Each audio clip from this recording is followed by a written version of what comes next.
Christmas lights sa mga pamilihan po ininspeksyon ng DTI La Union.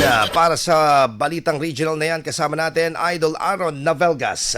104.7 IFM Report.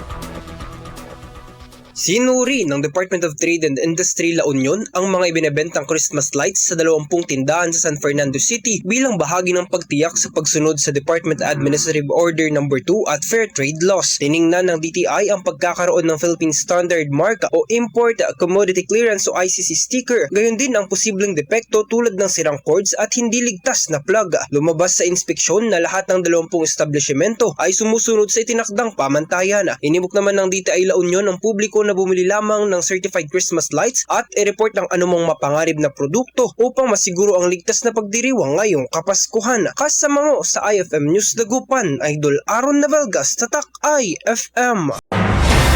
IFM News. IFM News. IFM News.